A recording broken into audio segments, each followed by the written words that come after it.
Sakshi, we are live. Good evening, friends. I am Sakshi Sharma, an education counselor.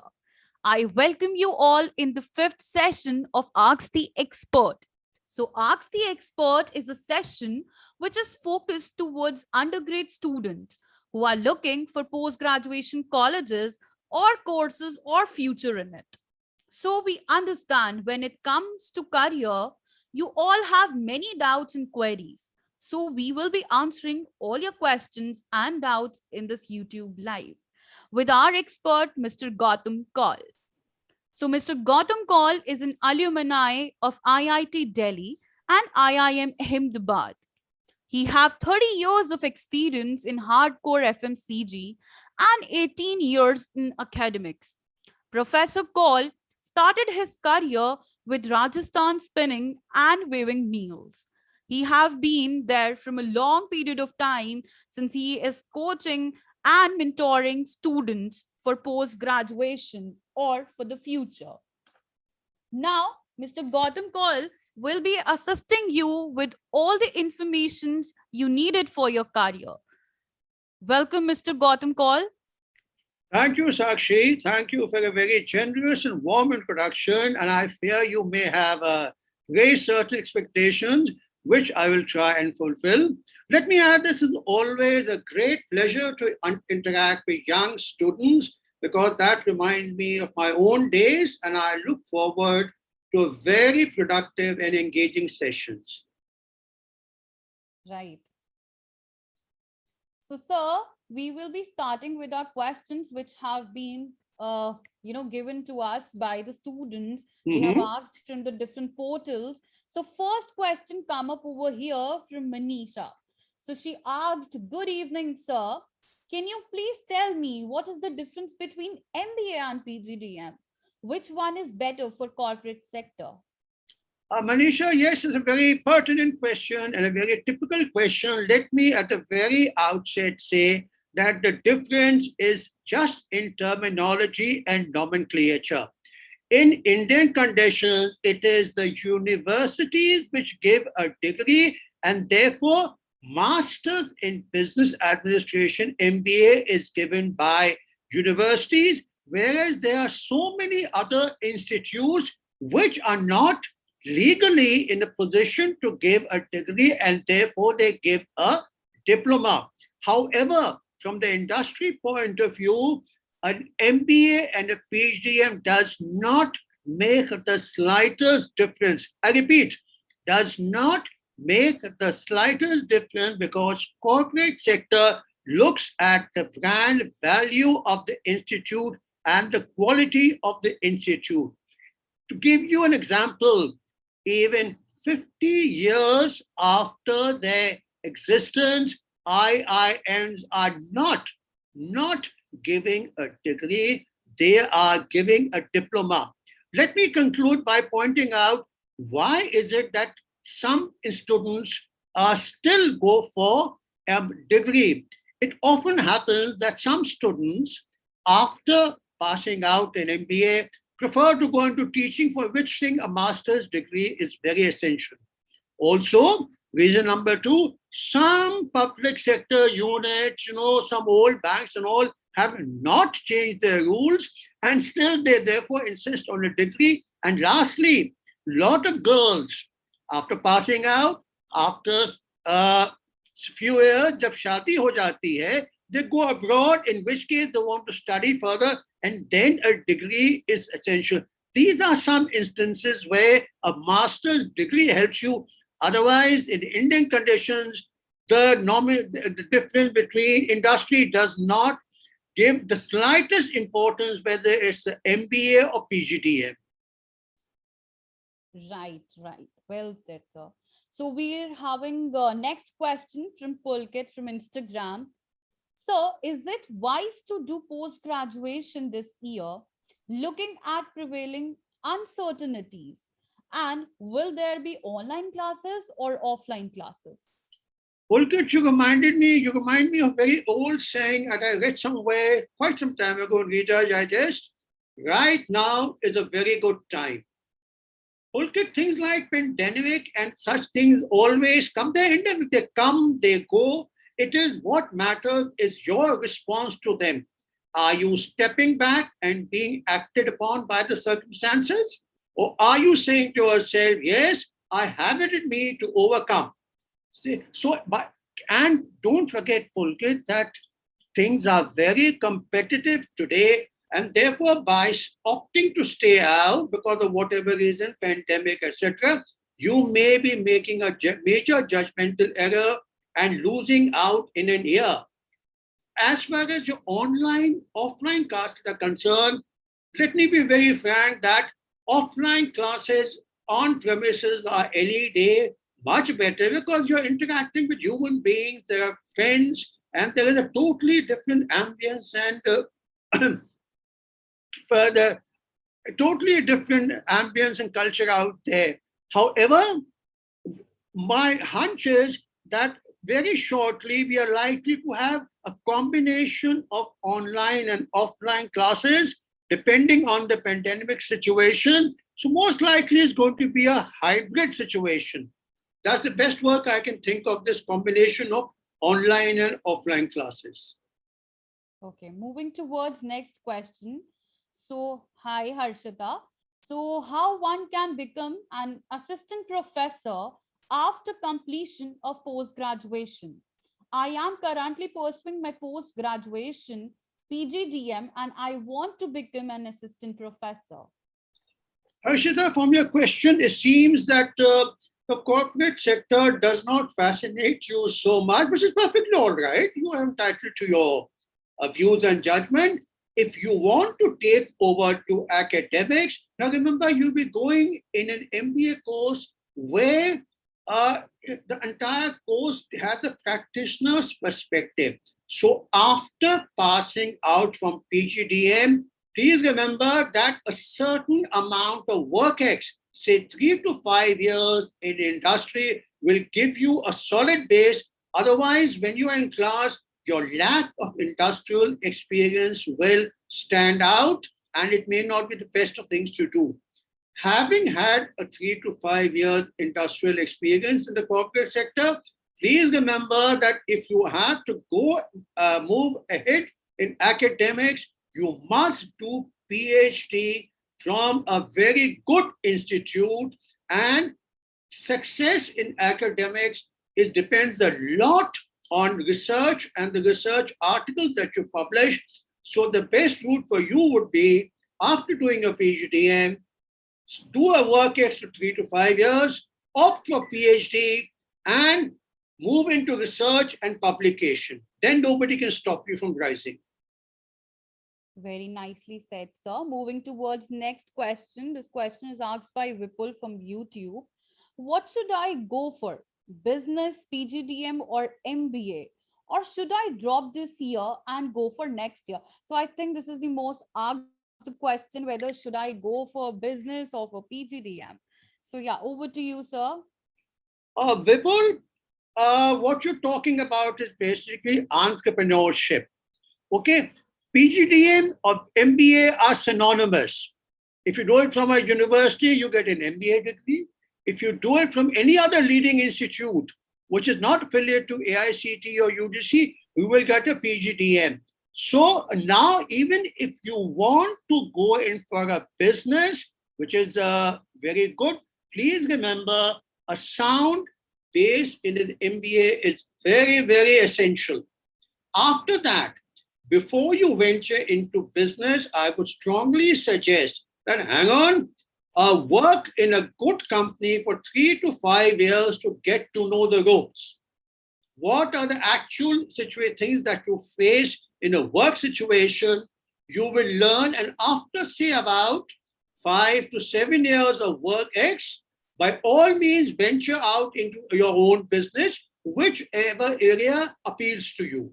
But don't forget, a sound qualification and a good experience will make a very solid base for you. Okay, very nicely said. So next question will is basically from Juhi Gaba. We are having this question from YouTube. Sir, what specialization to choose after doing graduation in BBA or LLB? Uh, MBA is one of those courses where anybody with any background can come in. So you have arts, you have BCom, you have BSc, and you have engineering on computer application. Now the question is what specialization to choose, BBA or LLB? Now my point is, irrespective of your background, this is a very, very common, what should I say, constraint or preoccupation we have, that if I have a particular background, I must move ahead in that. But that can be very misleading. Whether you're a BA or LLB, please come to an MBA course with an absolutely open mind. You will be exposed to a variety of different disciplines: marketing, HR, finance, etc. And the rate of obsolescence is very high, and newer things are coming day by day: artificial intelligence, robotics. Okay, so please, MBA or your BBA or LLB is a process of education and opening your mind. There is no law which says that if you are an LLB, you stick to law, or if you're a BTech, you stick to engineering and production. Please find out and see where is your mind taking you. In what subject are you getting interested? Is it marketing? Is it HR? Is it finance? Is it a little bit of marketing and finance? And if you are in touch with yourself, assisted by your faculty and counselors, you will be able to decide which stream is best for you. A word of caution, and this is a mistake that most people make: thinking that you are from engineer, you feel you must go in production. There is absolutely no logic in remaining mortgaged to your past. I can tell you of hundreds of engineers who have found that after engineering, they've got into HR, they've got into finance, they've gone into marketing. The important thing is listen to yourself and go where your mind takes you. You will enjoy that. I hope, Juhi, this helps you out. So, next question again is from YouTube by Rajat Kumar Mishra. Can anyone do PGDM after a gap year? Yes, certainly. There is no time limit. But only thing is, you have to ask yourself, why is it that you want to give that gap of 1 year? And there's so many reasons that one you come across. That 1 year at this point of your life is very, very important. If you are going to have a work ex, I'm afraid I must be very open and candid with you. 1 year's work ex industry is not going to give much weightage to it. So, what are you going to have gained by 1 year? If for some other reasons, if for some other personal and compulsive reasons, you want to abstain, well, that's a different thing. But in practical terms, please try, after you've done your graduation, get into a MBA college, good MBA college, as soon as possible. Technically, to answer your question, you can certainly get into an MBA college after 1 year, no issue. But the pertinent question is, why do you want to skip for 1 year? Okay? Yeah. Moving towards next question asked by Payal on WhatsApp. I have got 75 percentile in CAT, but now I am confused whether to take CAT again or to continue with existing score. Payal, you've got 75%, and it's the most natural thing for every human being to aspire to greater heights. But please check on the data. Out of all the people, of the students who sit in CAT, who repeat CAT next year, thinking that they will score higher, the data shows less than 3% improve on their marks. I must be very honest and candid in apprising you that you may be taking a huge, big risk. 75, I know it's competitive. 75% will get you admission in a good school, and do not waste a year thinking that you will improve next year. You may be in for a very different picture which will not be appealing to you, and then you may regret that I wish I had taken admission last year itself. Okay? Totally agreed, sir. Moving towards next question by Ashish. Hello, sir. Sir, can you please let me know what exactly international business is all about? Well, as the name suggests, the international business is all a lot of all aspects of business. Is in a way trade beyond the borders of the country. It's trading and marketing and finance in dealing with other countries. You have import export, and you have to understand a lot of details about it. You have to have your knowledge of FDIs, different types of FDIs, FDI in service, vertical FDI, different types of FDIs, the currency and the exchange rate fluctuations, okay? Preferential trade agreements, the nature of preferential trade agreements, free trade agreements, international HRM. A major factor today is managing diversity. It's a huge challenge. So these are some of the things, and therefore the arena is very, very vast for international business. Incidentally, if you are so inclined, if you get a posting in a good MNC, you see the entire world. I personally know so many of my friends posted in MNCs. Somebody is in China, somebody is in South America, somebody is in USA. So if you are mentally the type who likes to see the world, international business is just the right thing for you. And and the thing covers like banking, letters of credit, so many things that cover, and a very export houses you can join. So very vast field is available to you in international business.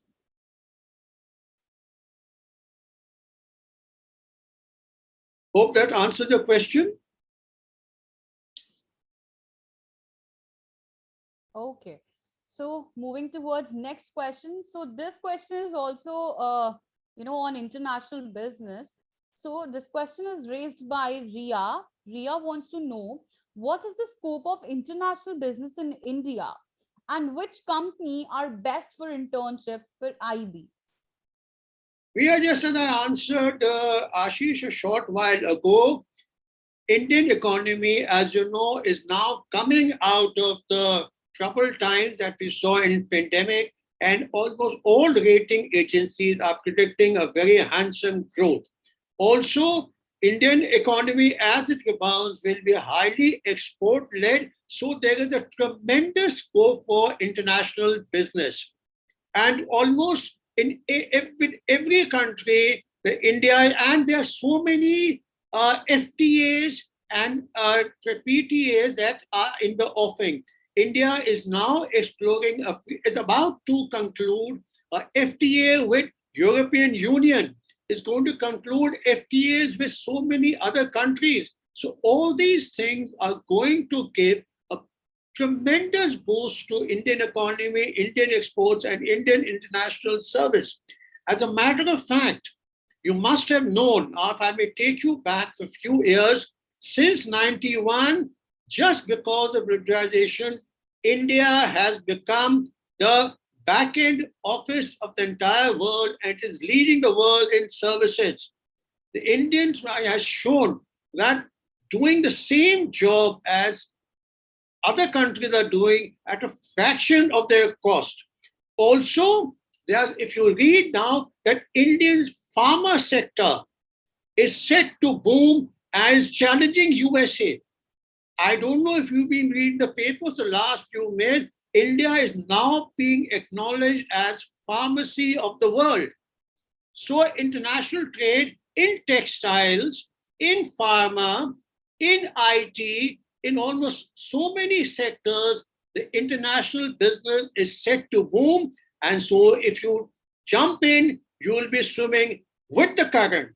You also asked about some companies and which of these companies are best for, are good for internship. Well, there are so many of them. There is this, if I recall, Paperpedia, there is Jones Lang LaSalle, and of course there's Amazon, and there is the international company KPMG, Protiviti, Kuhina and Nagel, Interocean. Well, there are so many of them. Don't let that bother you. You have to be very clear on what is it that you want to do. And if international business is your forte or the area that you like, you made the right choice, but then you have to work hard for it. In fact, you have to work hard in any field. Hope I've been able to satisfy your Ria. Yeah, so okay. Thank you so much, sir, for explaining very nicely what is all about international business because we can see a current boom in international business nowadays. So thanks for explaining this. I hope this answer would be very much helpful for lots and lots of students. So moving And towards next Sakshi, question. Yeah, sir. if I may come in at the moment, I Yeah. would like to remind Ria that as far as apart from international business improving, I'm sure you're reading that who's the latest head of IBM, who's heading Microsoft, who's heading Google, Vodafone, okay, MasterCard. I won't take the names here. I would just leave you to go to Google, type in these, who headed Deutsche Bank. You will get a very pleasant surprise when you find that all these companies that we have named are headed by Indians, taught in Indian conditions. So that is the path that your seniors have been creating for you, and that is the banner that you have to uphold if you want to go in this field. Yes, Right. Sakshika, please continue. Yeah. So I request Ria to do her homework with all these questions and come in the next session so that we can continue with her with more international business questions. Okay, moving towards next question by Gitika from YouTube. Hello, sir. Hello, sir. Can I improve my CAT score as this time I have scored 65 percentile? And can I can you please share some tips with me to get 90 percentile as I want to go for IIMs? Geetika, it's very natural that you would like to try and improve your percentile score from 65 to higher.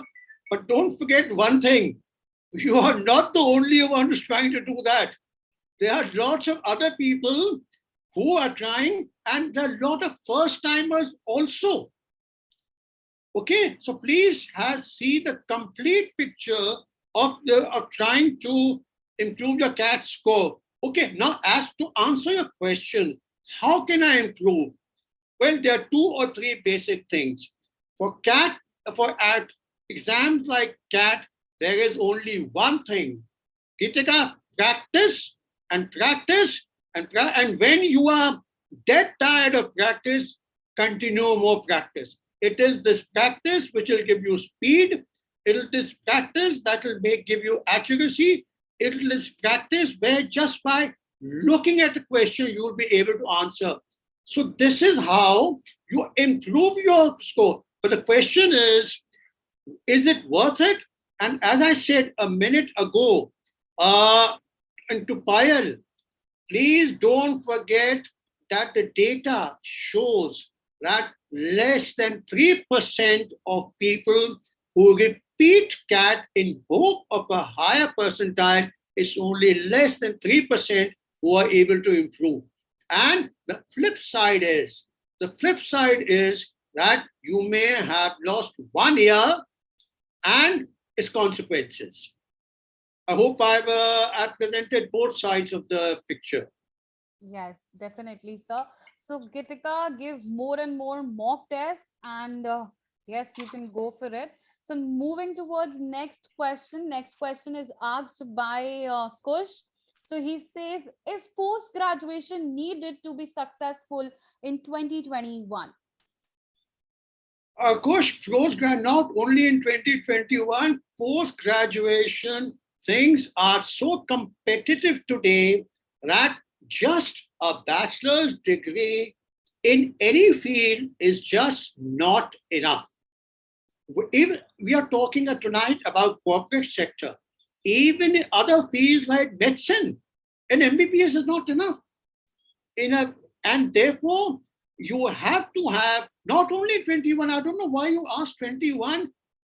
Much before 21, since last 30, 40 years since I passed out, and to a long effect after 21, you will certainly be needing a post graduation after doing your bachelor's. But one thing, remember, you just I'd like to be take a minute to explain this.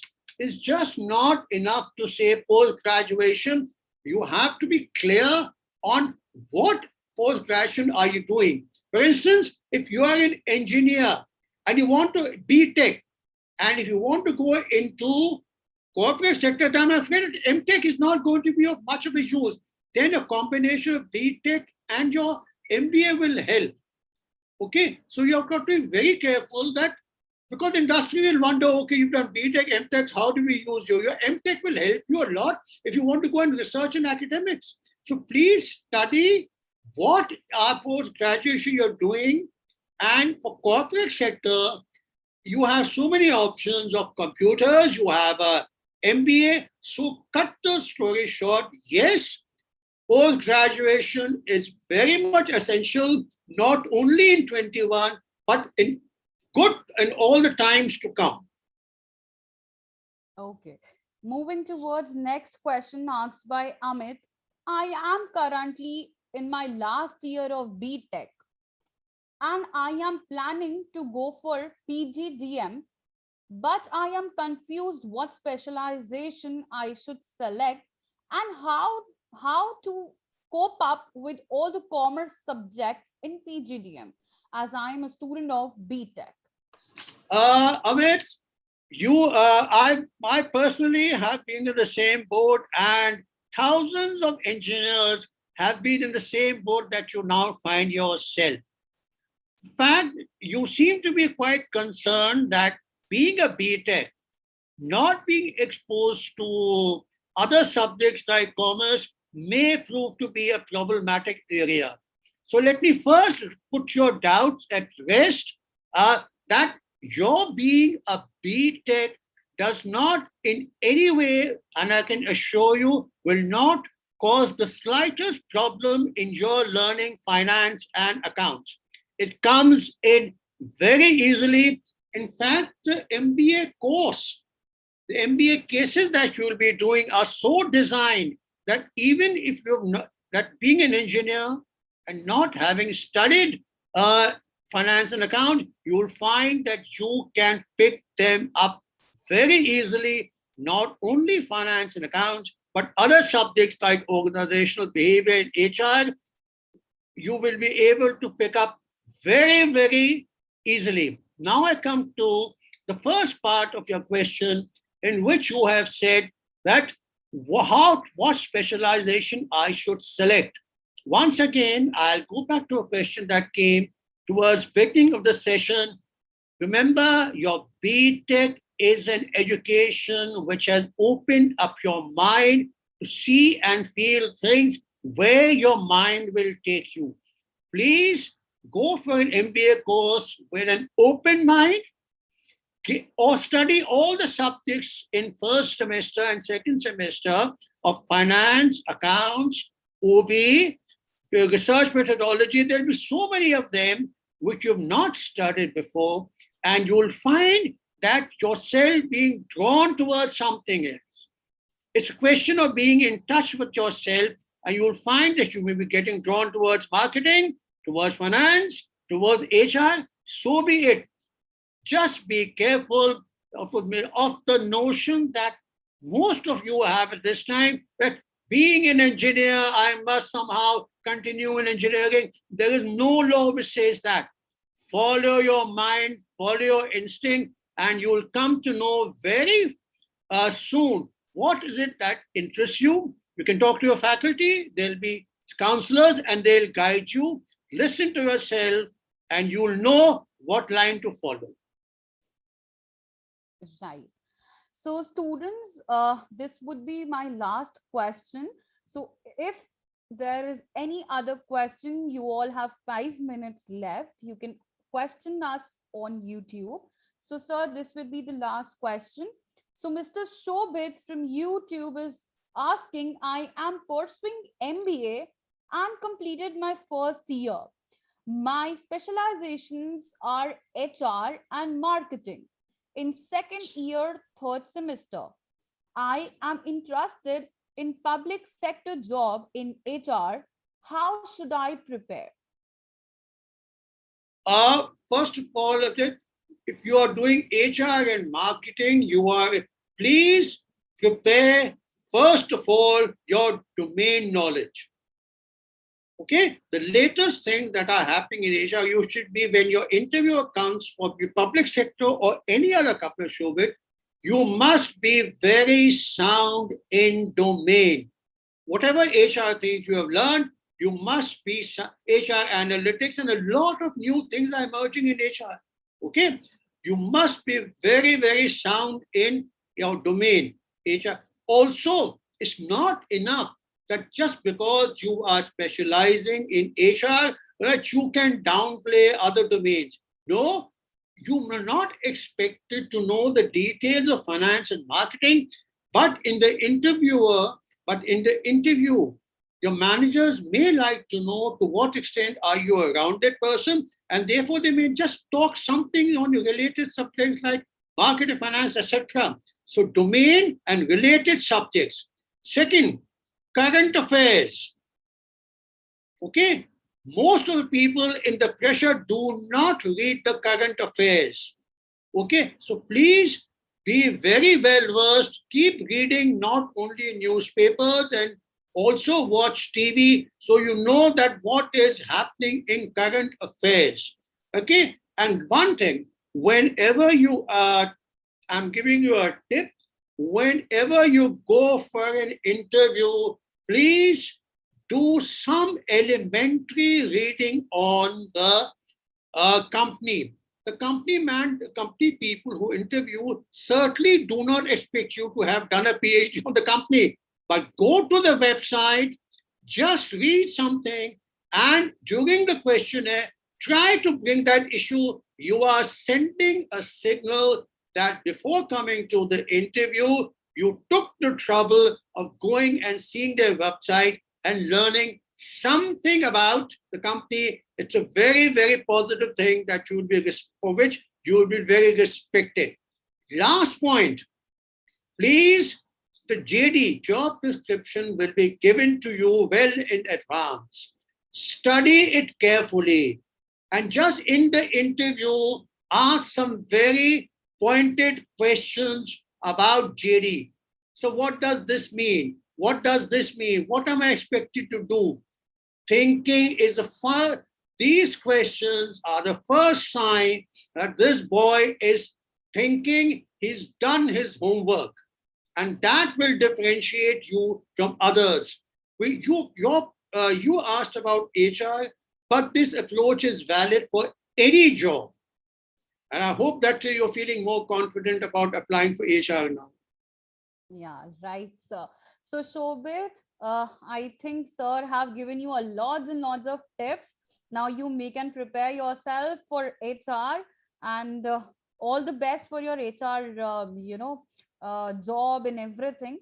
So now we are almost done with the session, students. So we'll be ending this session.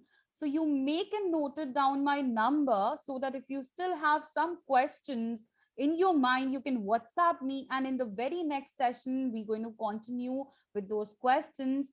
So yeah, kindly note my number. So the number is 9811 354151. I'll repeat, it's 9811 354151. Thank you so much, everyone, for joining this session. Thank you so much, sir, for sharing My screen pleasure, with me. Sakshi.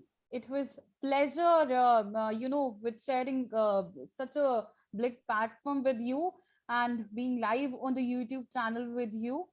It was very nice talking to you, sir. Thank Thank you once you again. I so much. enjoyed myself thoroughly. Thank you. Thank you. Thank you. Good night, sir. Thank you. Good night and all the best to all of you. Yeah, thank you so much, sir.